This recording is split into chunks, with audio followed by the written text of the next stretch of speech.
Welcome to a special episode of the Hog Talk podcast, live from the Sterling Soap and Roastery Studios, part of the Believe and Buzz Radio networks, where you can hear us on 106.7 in Central Arkansas. All live shows are presented to you by Arkansas Brewing Company in downtown Ozark. I am Porter Hayes, and alongside me, as always, is Adam Hall. And we're also brought to you by BetOnline.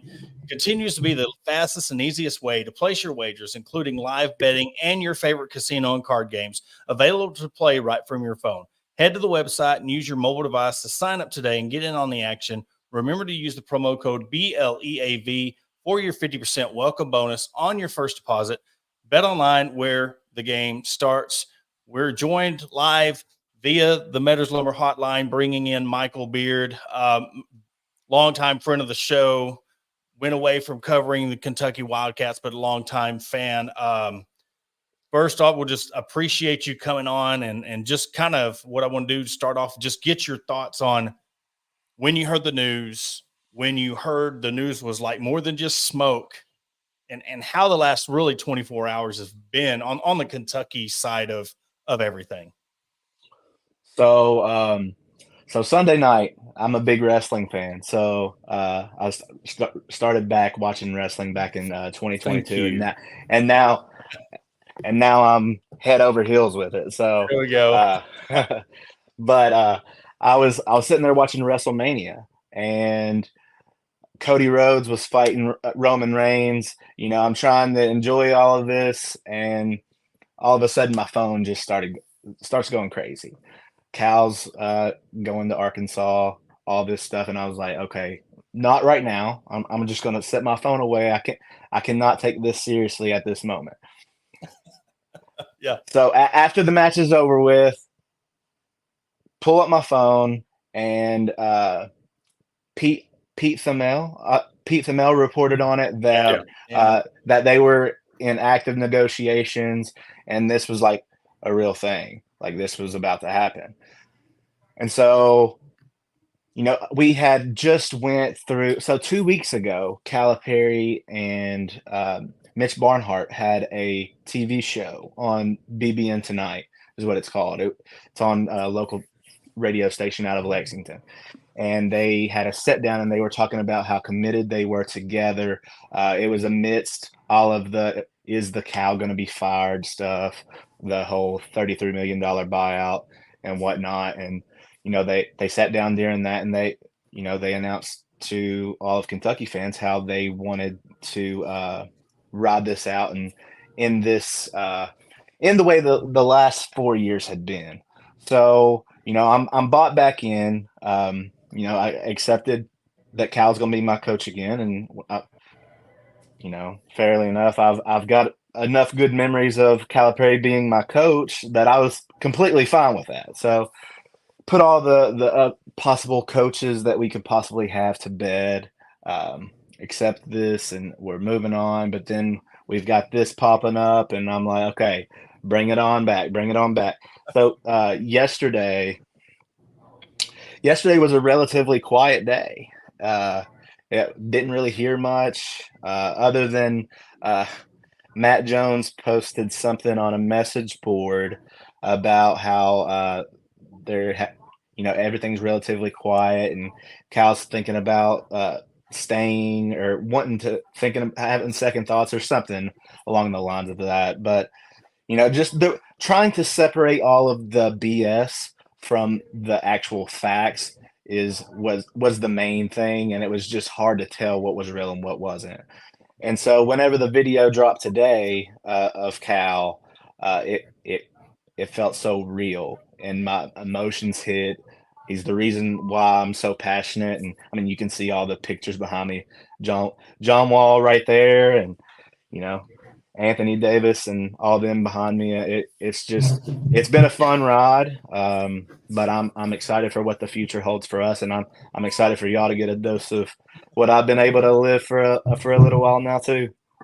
And going back to the wrestling, I guess, Adam, I'll let you answer this first, and we can go back to Michael. You know, there's this big moment in WrestleMania where The Rock's out there and then Undertaker comes back. So did this news kind of ruin that moment for you? How did you manage that? Okay, so I prepared myself beforehand because, I did HQ Live. So I didn't stop watching WrestleMania. When 8 o'clock hit, I had WrestleMania playing on my phone. So I had the Peacock app up on my phone and just basically had it playing. I think they even were, hey, we can hear the announcers on, coming through your mic. So, I was watching it. I knew that the main event wasn't going to be until a little bit later. So I was cool with, all that. Out of everything that happened, I've watched wrestling since I was little. So I'm going on 30 plus years of watching it continuously. I expected it to not be The Undertaker at the end, to be Stone Cold Steve Austin. Yeah. That rivalry of Stone Cold and The Rock in the past. But at the same time, it was one of the best main events of WrestleMania that I've ever seen. Yes, 100% agree.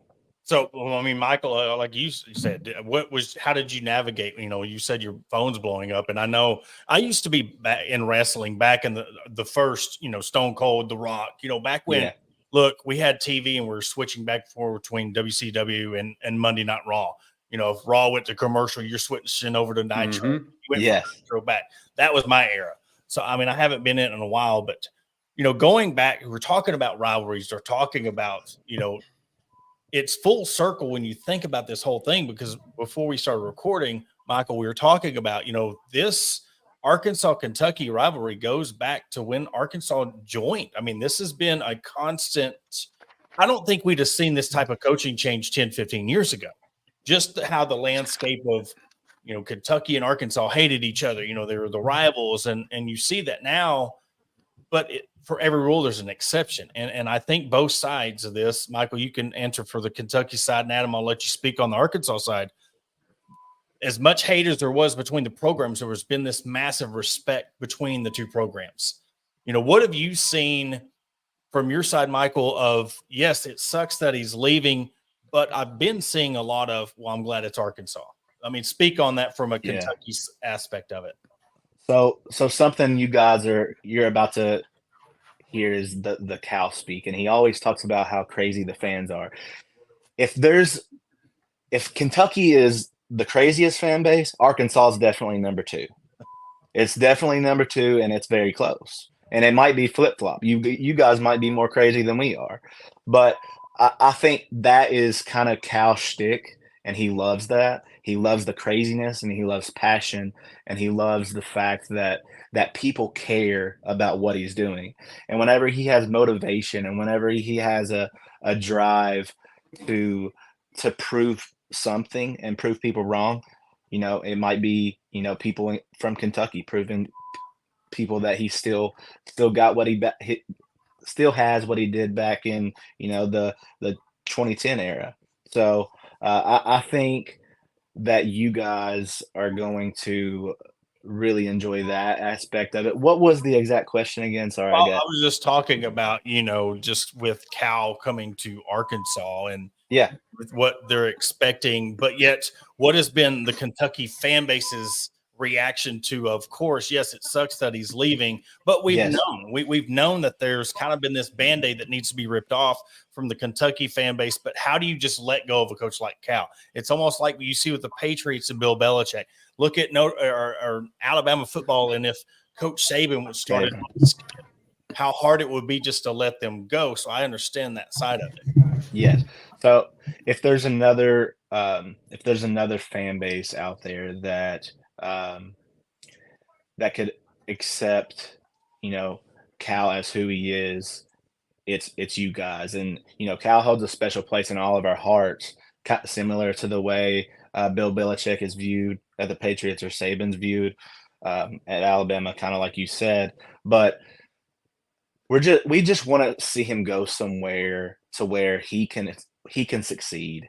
But we can also move on with our lives as well and go on into the sunset of this new era. And, there's just the whole uneasiness that some of the fans have now it's good for a new a new flavor. You know what I mean? Things had gotten kind of stale, and even Calipari said Kentucky's a 10-year job, and he's been here for 15. So that speaks for itself. So I think it's just the fact that we're ready for something new. He's ready for something new, and you guys deserve each other because of the passion and because of his motivation and his competitiveness. Yeah, I think from the Arkansas fan standpoint, there's a lot of, I mean, you're going to have on both sides the Arkansas fans, the Kentucky fans, that they're going to meddle in the trash talk. That's just the way of life. Yep. I think it was one of those that when it started to be announced, you still had the Arkansas side that was kind of skeptical. They're still thinking of Calipari as, the Kentucky coach that got thrown out of a Bud Walton Arena a few years back. He's always been on the opposing sideline. He's always been, the guy that we go up against. But the fact remains is a lot of it is out of respect that we look at him, and he's constantly winning. He's constantly got one of the top recruiting classes in the nation year in and year out. And so we sit there and look at it, and it's kind of like, okay, so let's take that off a little bit. This is what we're walking into. This is what we're now getting. So they, like you said, had their 15 years, and now it's our turn. I feel like like you said perfectly, it got a little bit stale, maybe a little bit stagnant. Yeah. And this could be just a complete revitalization for both sides of it. Cal to go somewhere else to prove somewhere else, and for Kentucky to have somebody else come in and take over and show what they can do, whether it be an already established coach, somebody else. You can't walk into Kentucky and not have one of the top programs in the country. Right. So I think a lot of it's, we're now getting to the point of there's that mutual respect that everybody's seen and knows, because it's all but a done deal. Writing's on the wall, pictures are up, this, that, and the other. So now the realization is set in that, yeah, it's done. How cool is it? And there's another question. I'll let both of y'all, we'll start with Michael first, and Adam, you can answer. How cool is it that, say, from Calipari's aspect of, usually on your way out, you either have nowhere to go, or you're just grasping at who would take you. You have the rare chance to go to a program like Arkansas that wants you just as much as you want to be there, because he wanted, I don't know all the ins and outs of the contract or when he was offered the last time, but to go to a program that you think about how much they rooted against you, how much are they going to root for him once he's here? I think we're going to see that tomorrow night when they have the press conference. I think there's going to be a sold out Bud Walton Arena for the press conference. It's going to be absolutely bonkers in there for the ceremony that you guys have for him. And like you said, usually whenever a coach leaves, especially, this at Kentucky, we're used to these bad breakups. Tubby Smith, we had to fire him. Gillespie, we had to fire him. Patino left and we hated him. So, the fact that, he can go out on decently good terms. I think it'll be healthy for us, especially with that video. We'll be able to move on and kind of unite, because some of the fan base had been divided, because the pro Cal guys and the fans that wanted him gone. They had been divided, and I think with that video, it kind of was a way of Cal saying, it's time for me to move on. And so, speaking that to the pro Cal guys, they can accept that. We can unite it as one and move on to the next person. I will say, seeing that video, watching it today, you don't really see that anymore. Usually, it's a graphic, a tweet, Instagram post. You could hear the sincerity in his voice, which I think is, which makes it just all that much better. Mm-hmm. Flip side, we also, having Musselman go to USC, we had a coach leave on their own. They weren't forced out. They weren't fired, etc. And I saw a lot of coaches or a lot of fans commenting on that they wish that they had seen something like that from us. And I get it, but at the same time, you look at the 5 years that Muskelman's been here versus the 15 years of Calipari being at Kentucky. I mean, it's they've had two completely different careers, while similar, different. Yes. So it was good to see. I know even after it, you still had the conspiracy theorists out there like dissecting everything that he was saying, and I'm just like, just take him at his word. Just be done, accept it. Stop trying to think that he's going to end up in the NBA. He's not coming here, whatever. Like, just be happy for everybody, because I feel like it's a bit of a win-win situation. It is.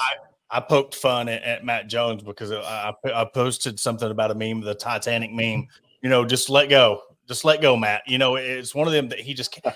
And look, I mean, I don't blame him because I'm sure he's been a fan just like you. I'm sure y'all have come up through the ranks covering the same team and being fans of the same program.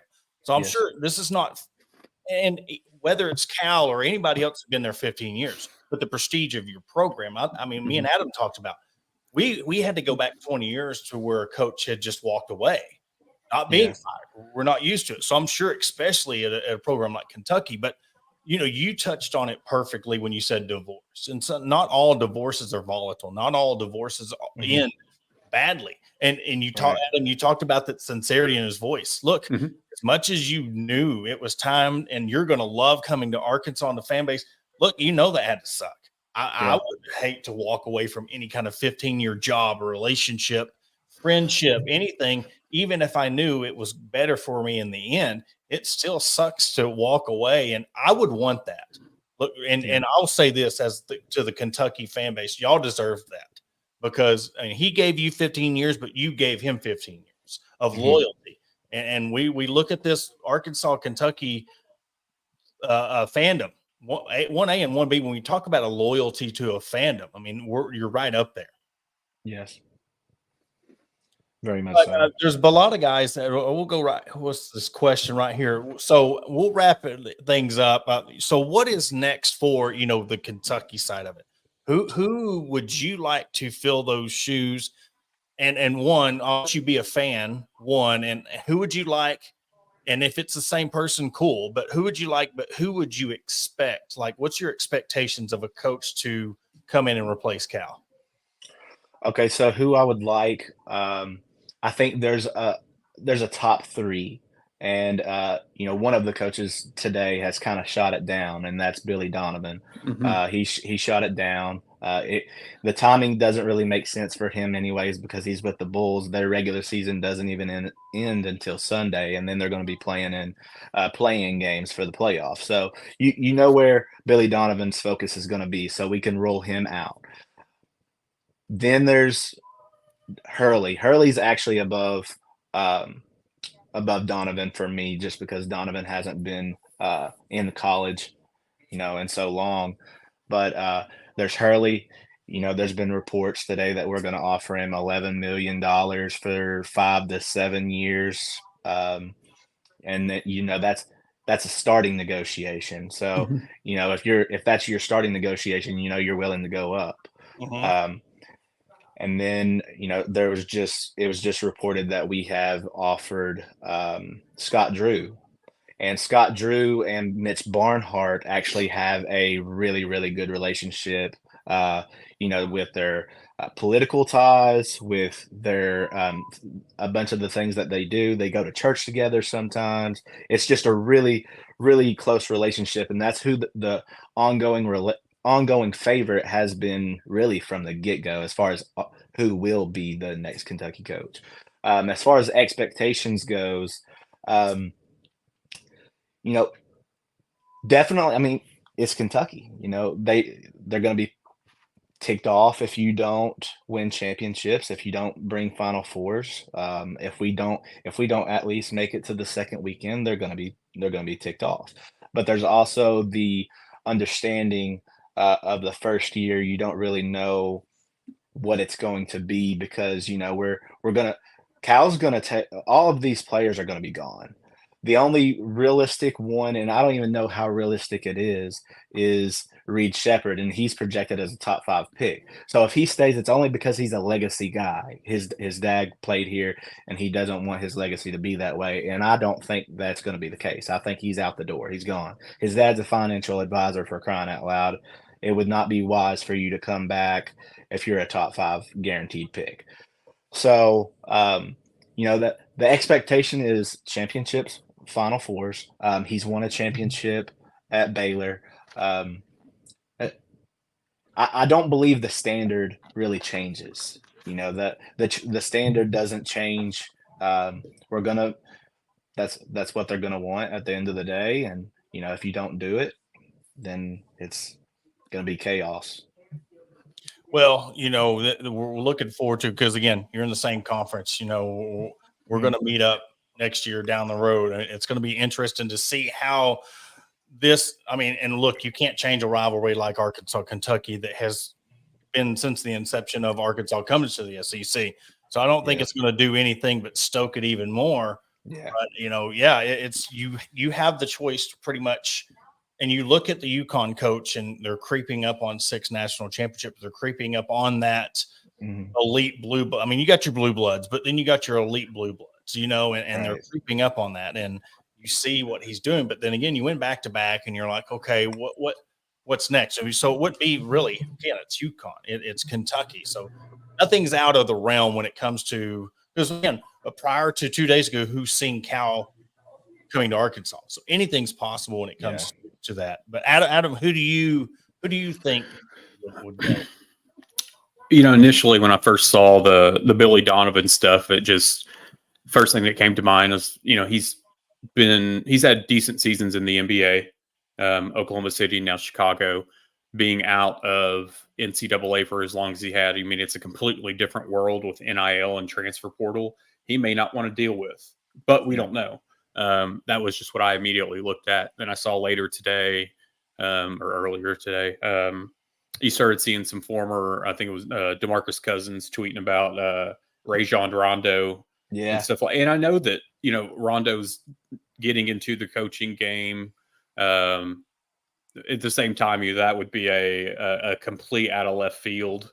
I think it would be a big headline. You just don't know how it's going to pan out because there's nothing proven there. Yeah. I honestly think at this point, obviously the money's going to be there and money talks.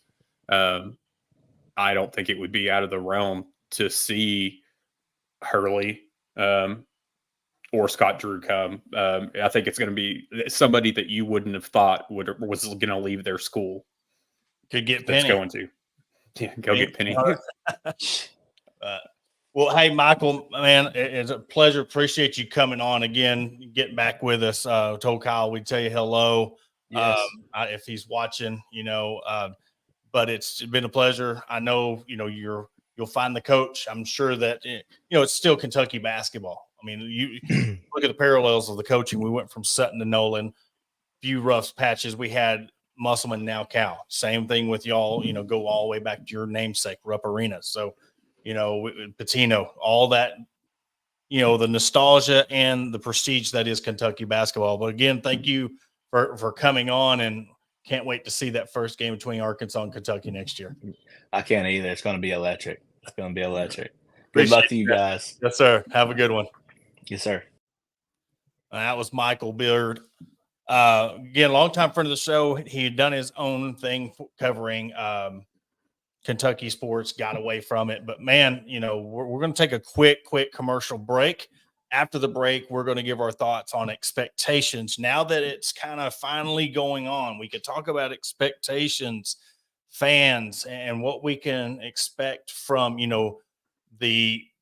what will be next season that comes of and roster having nothing to really deal with. And yes, we get caught up in the whole fact that Coach Cal's here, but what do we expect when it comes to the roster next year? And we'll touch on that after the break. Attention DIYers and home improvement enthusiasts. Are you searching for the right tools and the supplies to tackle your next project? Look no further than Mentor's Hardware Store. With locations in Ozark, Alma, and Clarksville, our vast selection of hardware and building materials is sure to have everything you need.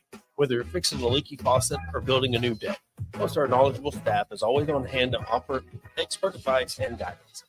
And with our competitive prices and convenient online ordering, Mentor's Hardware Store is your one-stop shop for all your DIY needs.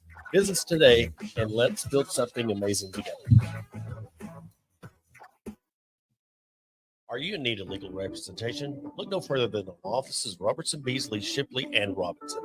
As the oldest law firm in the River Valley, we have been serving our clients for over 100 years, with locations in Ozark, Fort Smith, and Spring. Our experienced team of attorneys provide expert guidance and advocacy in a wide range of legal areas, including personal injury, family law, criminal defense, and more.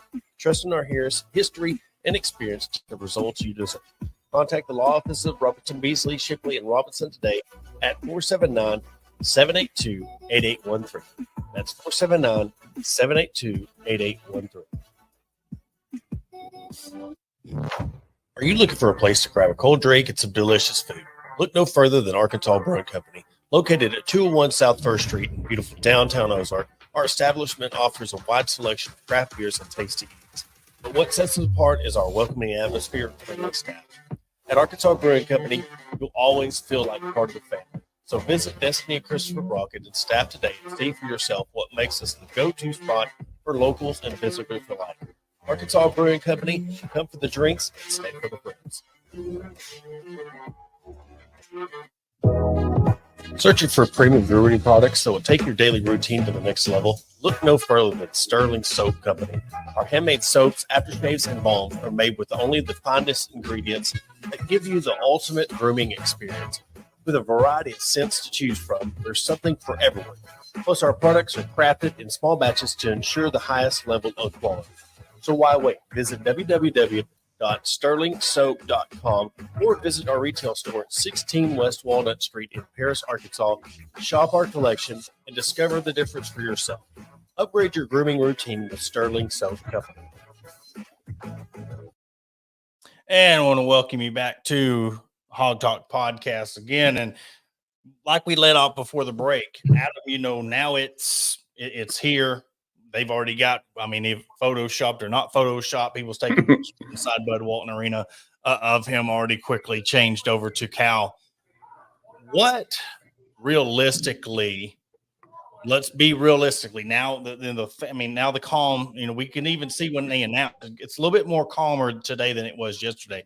What would you say would be some realistic expectations for next year, his first year at Arkansas?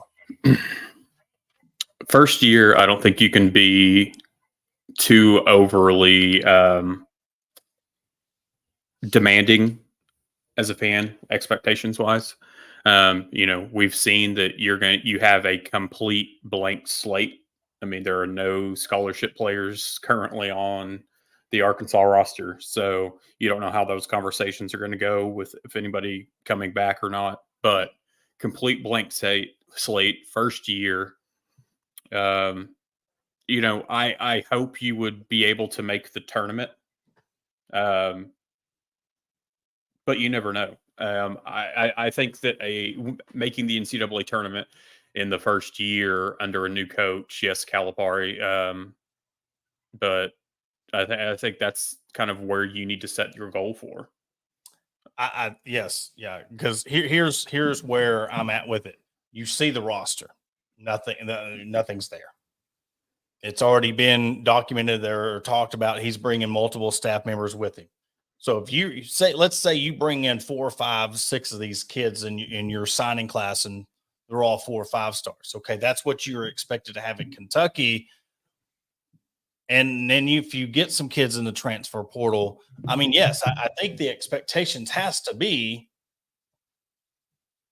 the national NCAA tournament. I just because the excitement, all this excitement about bringing Cal in, he misses the tournament the first year. I just think from a fan standpoint, it might diminish it a little bit. And that could change next year. Then he goes on a run. I'm just saying, your expectations, you're coming in to at least make the tournament.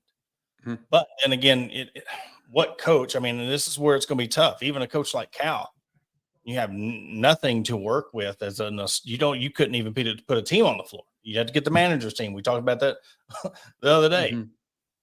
to come out there and suit up for the Hogs. So my expectations is tournament and go on a tournament run, but it's not like you have to go on a deep run or go to the Elite Eight or Sweet 16, because you're asking even for a coach like him that's a tall task to bring in 5-6 fresh guys and turn them into Mhm. a national championship contender, But then again, you look at UConn and what they did last night. They lost 3 starters and they come back and won back-to-back national championships. So with the right coach and the right culture, it can be done. But you have to, this very first year, set your bar a little lower than if he has this program growing, or even if he come in with a full roster. If Arkansas had like Jalen Williams or, Mason Jones, 2 or 3 guys, if Battle was, and I know some of these guys are kicking themselves in the rear end wanting to come back, and maybe they still can. I don't know. That's yet to be seen, but yeah, I think you have to at least make the tournament your first year. Yeah, and I don't think that that's really too much to ask in the sense with the coach that you're getting, with the level of talent that he's going to bring in immediately. So, it's what is his coaching going to do to prepare those guys from, we'll just say, obviously this summer into the season. How ready is he going to get them?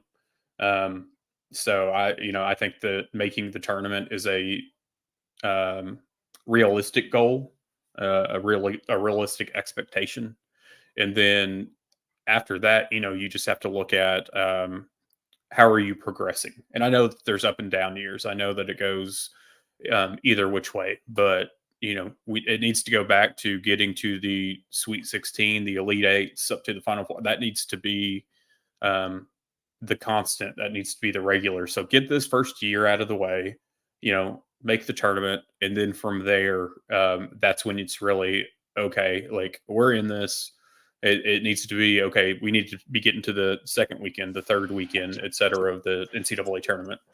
I know. I kind of wish it was like, okay, if he had a full roster, you do your announcement, and then a week later we're playing, because you're getting this hype up, kind of like the same way with Bobby Petrino stuff. You see this hype around him coming back, and then there was a long lull. Now they're into camp, and then you're going into summer camp, and so it'll be interesting to see what he has coming in for talent. We've noticed that a bunch of players have decommitted from Kentucky, and none of them have come out and even said, are they coming to Arkansas? But you would have to sense that some of them would consider coming to Arkansas.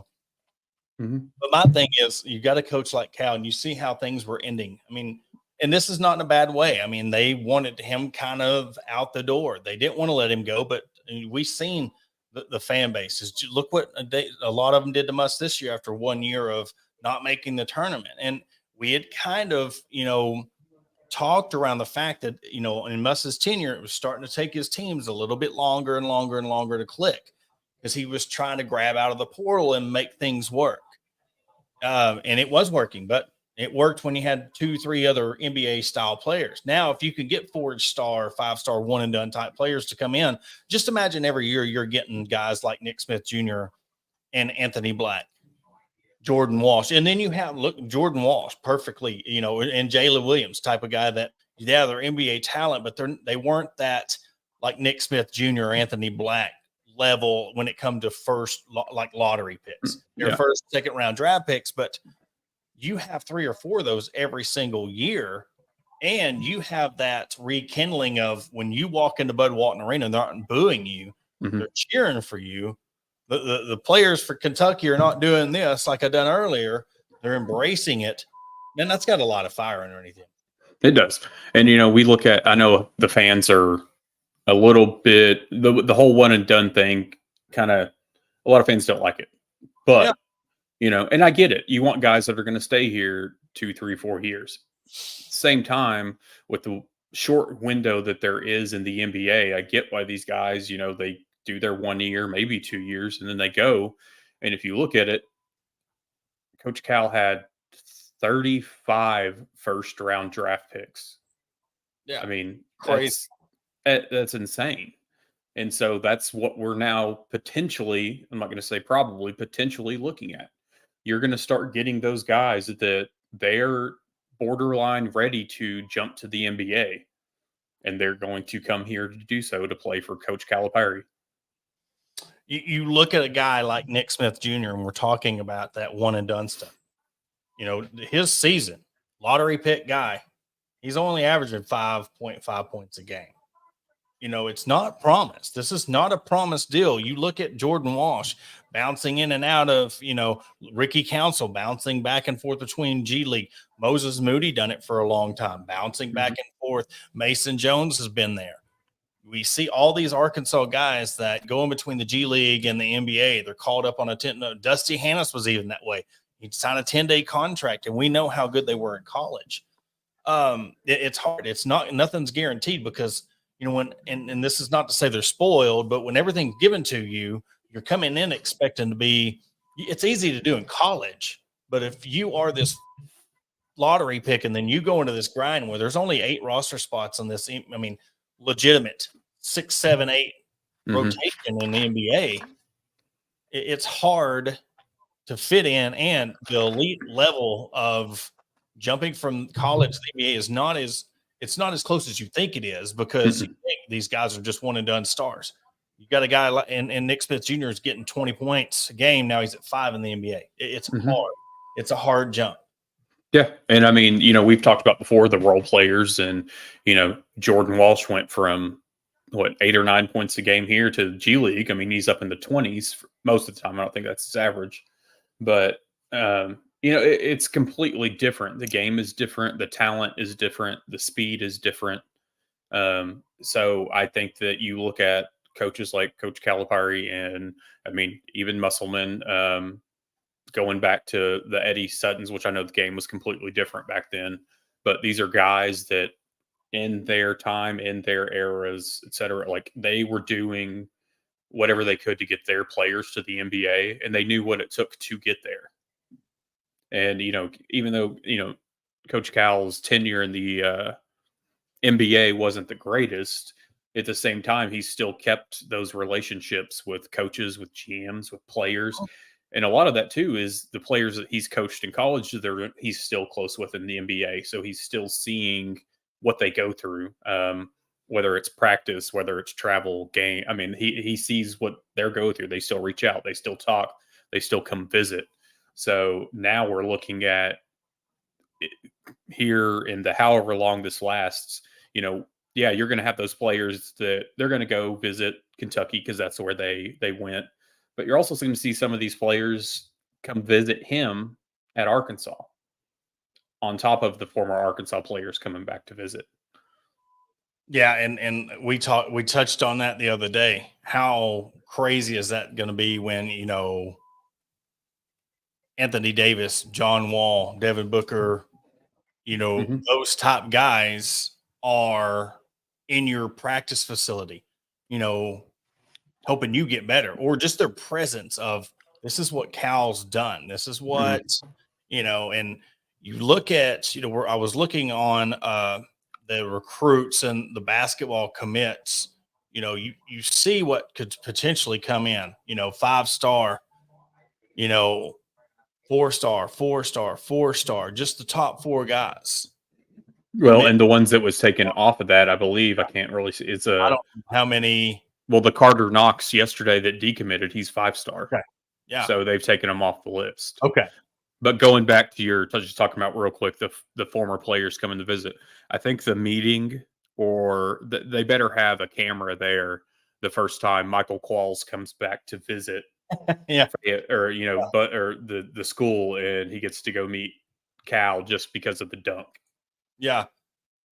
It's just, man, just because of all the nostalgia that we talked about with Michael, and you just didn't see a coach from Kentucky coming to Arkansas because of that. I think if it would have been LSU or Alabama or Auburn, you know, a school that you haven't had a 30-plus year rivalry with, That's what makes it almost weird, but you know what, I was thinking about it all day, and I kind of touched on it last night about the whole thing of what this fan base deserves. And sometimes when you get pushed down, you're left without a roster. You go through the Pelfrey years, you go through the Stan Heath years, you see what happened prior to Musselman. But that's what Arkansas basketball was and can be, is a coach like Cal coming in. You look, yes, Kentucky's won more national championships. Yes, they're a blue blood, but Arkansas can be that because Sutton, Nolan, Musselman, now Cal. You look at Kentucky with Patino and Cal and Rupp, that the same names, the same program is there. Mm-hmm. We haven't had this rivalry since 92 because it was just a team that you hated and you wanted to beat. You beat them. You beat them at their best, and they beat you when you were at their best. It was an all-out war when those 94 teams and 92 teams, Todd Day, Corliss was going up against Mashburn, Jamal Mashburn, and then, of course, you go to the Anthony Davis, Marcus Cousin era, John Wall years. But this is the last thing I'll kind of say on the fan aspect of it is there's going to be probably 20,000 people in that arena tomorrow welcoming him in, and they wouldn't do that if they didn't respect him. They wouldn't do that if they seen what he done at Kentucky, and he can do it. It's not like Cal's been out of coaching 5 years and then decides to come back and revive this program. He still has it. You've seen that with all those players taken away, they still had the number 2 recruiting class in the country. Mm-hmm. That shows you. And a couple of people were posting it today. Without a roster, even Coach Cal being your coach, they're still a favorite, and considered as a favorite of this next year's national championship. Mm-hmm. That is what Cal does. That's how that needle we were talking about moving. And that's crazy. You walk into your practice. What are they going to do the first day of practice? Imagine, what are you expecting? How are they going to do? They get 3 on. Really? I just thought about that and laughed. Yeah, I think the coming weeks on that. The dead period ends on April 11th around noon. So I don't expect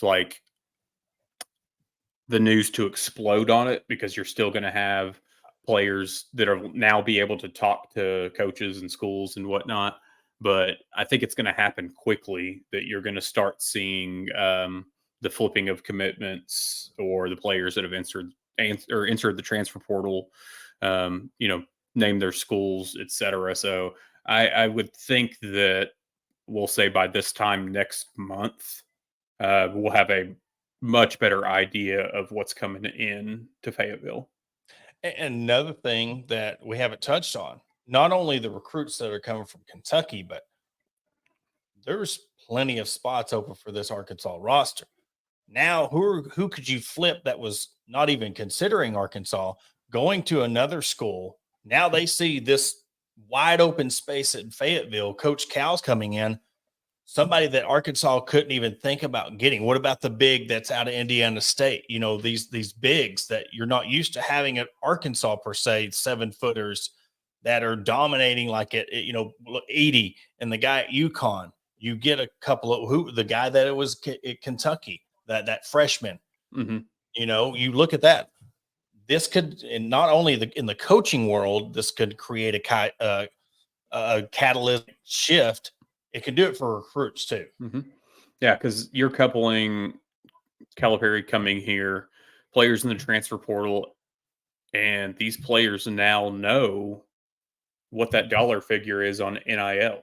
So, like it or not, NIL is here, and it's out there in the open that there's $5+ million on the table for just basketball. So you're going to have, I think your pick of the litter. I think this right here, the board says no to the limit increase. You wouldn't do all this to say no to the limit increase. I don't think that picture would already be up in Bud Walton Arena. Exactly. If they were going to say no. So I don't see that happening. I plan on being on the Zoom call in the morning at 9 a.m. since obviously I'm not in Little Rock, just so I can see it in real time what's going on. And possibility, look, state if it's a possibility, we will try to I don't want to say a word that could flag it, but we might be able to make things happen where you can join us in that fellowship as well. We'll put it that way. But it's a great time to be a Razorback fan, and I wish I could drive up to Fayetteville tomorrow and see that. But you're looking forward to this football season and basketball season. I mean, it could be a very, very interesting 6 months, 8 months when we look at where we could be this time next year. Mm-hmm. Where's Arkansas? I mean, that's the thing. Where's Arkansas going to be at this time next year with their basketball program? Where could it be at a year from now? I mean, you're talking about right now without a roster, we've already majorly shifted in the odds for the NCAA championship next year. So you have a year for him to coach and recruit, etc. I mean, that's going to be even further up there. Well, I mean, we appreciate everybody coming in. Had a little special, of course, with him actually, it's making it official. He said his goodbye press conferences tomorrow. We wanted to come on and give everybody a show tonight.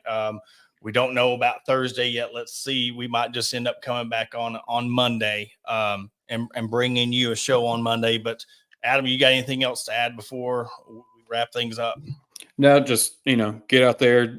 I'm sure a lot of you are already watching, but Arkansas, I believe, is up 4-1 on San Jose State at the moment. And if they're opening the doors tomorrow night, you got the baseball game at 3.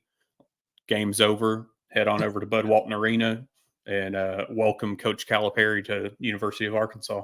Well, I'm pretty sure if it's what it is they're going to have I don't know. They might even have a parade from Drake Field all the way up to Bud Walton. I don't know. Crazier things have happened, but yes, they're going to have he'll arrive in Northwest Arkansas tomorrow about 1:30, I believe. The doors are going to open at 5. Is that yeah? Because you got somewhere around that time, and then the ceremony's at 6. So yes, if you can, I mean, it'll be just like how the baseball team is when you're winning, and then you got to get back in line for the Hog Pit for the next game. Hurry up and get over to Bud Walton Arena. But that will do it for this episode of the Hog Talk Podcast, presented to you by Believe, Bet Online, Autograph, and Sterling Soap Studios. We will catch you the next time.